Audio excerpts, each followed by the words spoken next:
मोदी जी आए दिन 370 को लेकर के चुनावी सभा में जिस तरह से भाषण देते हैं और उनका कहना था कि 370 हटाने के बाद से कश्मीर में विकास हुआ है, कश्मीर सबसे ज्यादा विकास करने वाला राज्य बन रहा है धीरे धीरे। लेकिन जिस तरह से भारतीय जनता पार्टी इतना ना विकास की कि अब चुनाव लड़ने से कश्मीर में डर रही है भारतीय जनता पार्टी, और भारतीय जनता पार्टी वहां से भाग खड़ी हुई है कश्मीर से।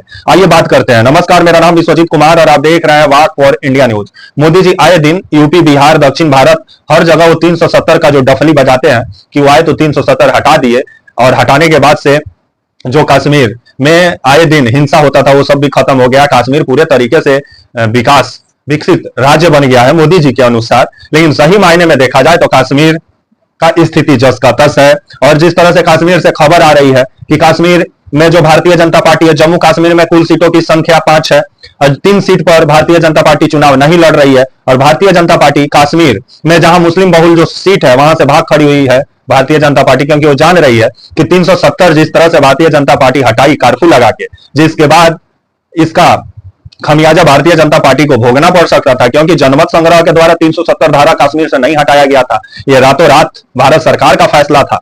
अब आने वाले समय में जिस तरह से कश्मीर में जो भारतीय जनता पार्टी जिस पार्टी का सपोर्ट कर रही है, बैक गेट से चुनाव नहीं लड़ रही है, लेकिन कश्मीर में आपको पीपुल्स कॉन्फ्रेंस को सपोर्ट कर रही है, और पीपुल कॉन्फ्रेंस के जो चेयरमैन है सजाद गनी लोन, इनको अपना समर्थन बीजेपी दी हुई है चुप चुपवा। और इसकी जानकारी आपके जो नेशनल कॉन्फ्रेंस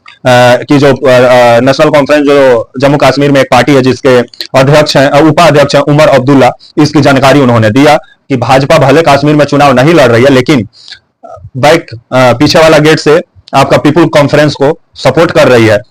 तो वहीं मोदी जी आए दिन कश्मीर में 370 हटाने के बाद बोल रहे थे कि कश्मीर से आतंकवाद खत्म हो गया, कश्मीर में आजीवन रोजगार के लिए नहीं भटकते हैं, आसानी से रोजगार मिल जाता है, कश्मीर मतलब विकसित राज्य बन रहा है धीरे धीरे। लेकिन सही मायने में देखा जाए तो कश्मीर में आए दिन टारगेटेड किलिंग आपको देखने को मिलता है। कश्मीर में आए दिन जिस तरह से आतंकवादी घटना सुनने को मिलता है, जहां हमारे जवान भी शहीद होते हैं, आए दिन खबर पढ़ने और सुनने को मिलता है।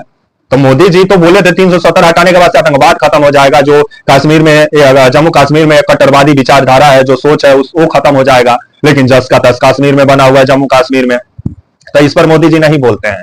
मोदी जी 370 का डफली सब जगह बजाते हैं, लेकिन जम्मू कश्मीर में जाके 370 का डफली नहीं बजाते हैं, क्योंकि जान रहे हैं ना कि कश्मीर और जम्मू कश्मीर में जितना ही लोग विकास किए हैं इंटरनेट काट काट करके और कर्फ्यू लगा लगा करके, तो जनता भी मौका के तलाश में है कि आने दो मतदान तब बताएंगे। तो भारतीय जनता पार्टी सोची क्यों नहीं यहाँ चुनाव मत लड़ो, नहीं तो कहीं बदनामी ना हो जाए। और वो भी 370 हटने के बाद से अगर बीजेपी का सीट खसक गया तो बीजेपी का बदनामी हो सकता था, जिस वजह से बीजेपी सोची कि कश्मीर में चलो चुनाव नहीं लड़ा जाए। उस जगह पे अब जो ये पीपुल कॉन्फ्रेंस है इसको सपोर्ट भीतर भीतर दी हुई है बीजेपी। तो आने वाले समय में जो ये 5 लोकसभा सीट है जम्मू कश्मीर में, तो ये 5 में से तो 3 पर तो बीजेपी भाग गई है, कश्मीर का एक भी सीट पे बीजेपी चुनाव नहीं लड़ रही है। तो इसी से अंदाजा लगा लीजिए कि 370 हटाने के बाद से तो मोदी जी को वहां पे 5 सीट पर चुनाव लड़ना चाहिए था, लेकिन 5 सीट पर मोदी जी चुनाव नहीं लड़ रहे हैं। इससे ही कहा जाता है राजनीति। तब तक के लिए आप मुझे इजाजत दीजिए और आप हमारे channel walk for India news को प्लीज लाइक और सब्सक्राइब और शेयर करना ना भूलें। तब तक के लिए नमस्कार, जय हिंद, वंदे मातरम।